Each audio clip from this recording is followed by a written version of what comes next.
What's going on YouTube?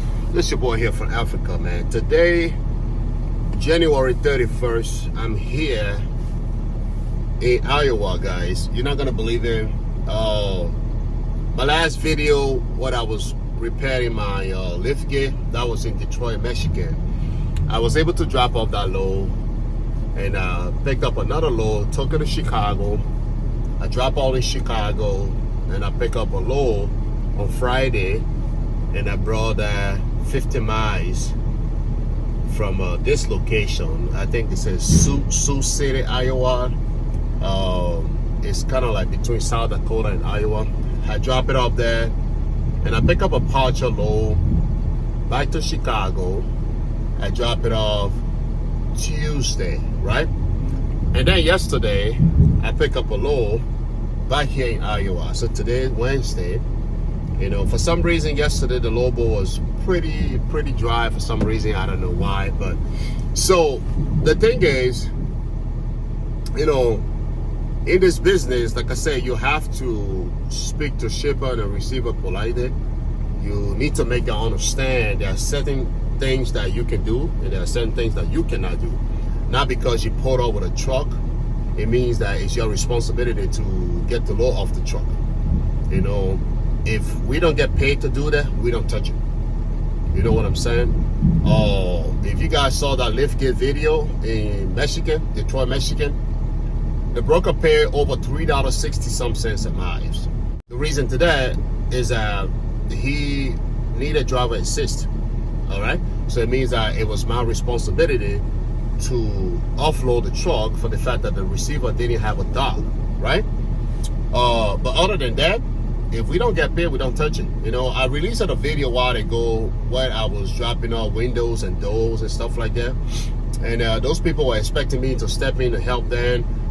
They wanted to use my lift gate and all that stuff. And I refused that, hey, you don't pay, you don't use my lift gate. And someone mentioned in the comment section that, hey, that could create a problem or whatever. If you're already on the site for the deliver, why not? Can you imagine I went to Detroit, Michigan to go deliver the load, and I put one pallet on my lift gate, and the next thing you know, boom, hydraulic fluid just bust open. I had to go spend over 200, almost, if I have to include my Uber, it will be like close to $300, right? So if you go to deliver and the broker didn't pay for that, and you let them use it and stuff like that happen, who's gonna pay for it? You will take money from the rate confirmation and pay out of your pocket. So you have to make the brokers to pay for your lift gate, so that if something go wrong, you know, I just don't put video out there like that. You know, when I'm putting videos out there, it's about things that I experienced or things that could happen in the future. You know what I'm saying? I'm not from the future, but I'm just saying, because my lift gate, this is the first time I ever get to deal with lift gate in Detroit, but this is something that I imagined that it could go wrong, and it happened in Detroit. But luckily, this broker paid me a lot of money just so I be able to get the load off the truck myself. So that means if something wrong with the lift gate, it's my responsibility to fix it. I would take money from that same money that he paid me to fix it. But if you don't do that, in the other hand, some of y'all don't even know the price to install a lift gate on the truck. It's very expensive to install a lift gate on the truck. That's why you see some truck don't have it. So if you have a lift gate on your truck, you cannot just let a broker take advantage of that. You have to make money off your lift gate and your pallet jack. When during the pandemic, my pallet jack on my truck, I bought at $700. But as to speak, maybe it'll be cheaper than that, right? So you cannot just buy those stuff and then let anybody use it like that. No, it don't happen. No way. So you run your company the way you want to run it, but I'm just giving you some piece of advice how you can, you know, make more money with your equipment. So if you want to be doing free game, this is business, not personal. All right? And that's one of the reasons I slowed down doing Amazon, because Amazon,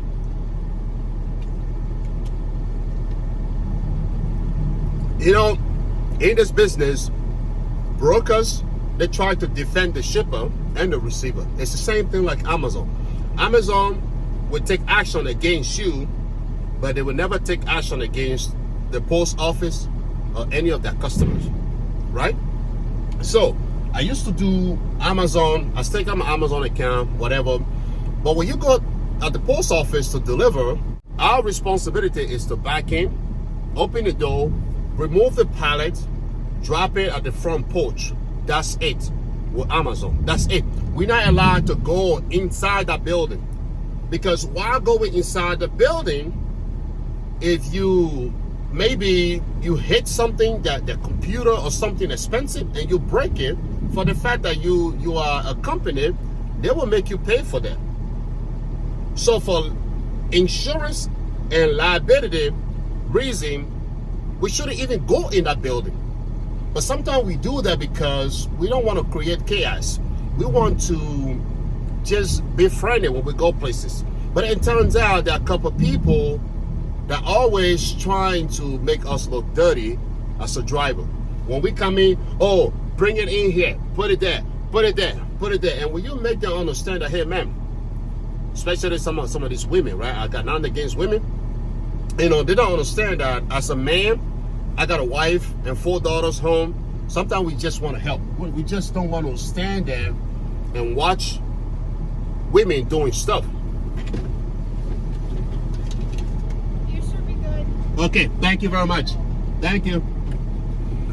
We don't want to just stand there and watch women doing stuff, right? So we step into it, but that doesn't mean that it's our job to do that. But some of these women will talk to you like, you know, you're nothing, or you're just a driver. This truck is mine, even if the truck don't belong to me, but this is what I do for a living, and I think you need to respect that. Please, can you please, you know, it would be so nice when a lady or anyone, like, you know, a guy, hey bro, can you please help me? I need your help, man. Can you help me move this pallet over here? Even if it's not your job, that right there, when someone said, please, can you do this for me? And you say, oh, I'm sorry. You know, if you're not in a hurry and you just walk away like that, honestly, I don't know. I'm not the type of person.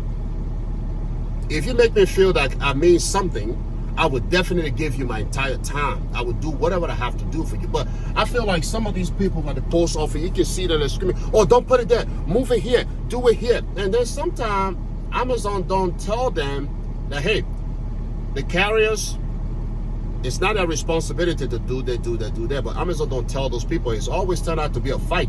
And sometimes when you tell them, hey, I'm sorry, I cannot do more than what I'm doing. And then what they do, they will make us some random story and send a long list of email to Amazon lying. I'm telling you, I got some of these women lying on my drivers, telling Amazon things that didn't even happen. And then when I respond to the email, that's the done deal. Nobody say anything, and after that, nothing happened. Because Amazon know, honestly, it's not our job, but they just don't want to be honest to tell the people at the post office, hey, this is what was going on. The carriers, their only responsibility is to remove the pallets off the truck and set it on the front porch. They're not allowed to go in. But I'm telling you that we need to limit our service right at the door, because if you keep going in there, if you break something, that's on you. So I came out here. This is a big, I don't know, it's a little distribution center around this area, or grocery store, whatever. I don't know, right? Because it's really, really big. It gotta be a distribution center or something. So I got here and I back in. They have the, you know, same thing at the post office, the elevator, down, whatever, go up and down. And she told me, that girl has told me to back in. And when I back in, she said, open your truck. And when I said, do you got somebody? She said, oh, can you bring it down? I said, no, I'm sorry. That's not my job. I'm sorry, man. I look at my rate confirmation. I don't see driver assist or anything in that matters. So I'm sorry, I don't get paid to do that. I've been driving 8 hours, and I'm gonna come and start pumping pallet jack, moving. I gotta get paid for that.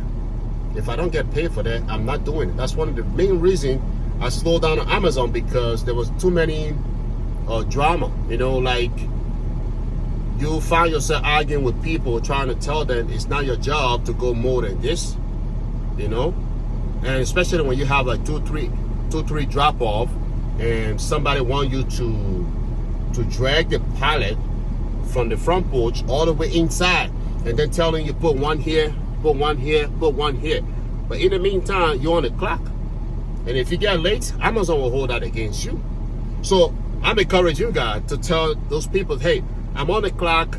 My job is to just drop the pallet over here, and I gotta go. Because the time you're gonna go in, come back, go in, come back, you will get late for your next drop off. And what happened? It will go against your score. But Amazon is not going to understand that. The moment the app clock you late, you're done. So you gotta tell them, hey, I'm on the clock. I have to drop it here and go. I'm sorry.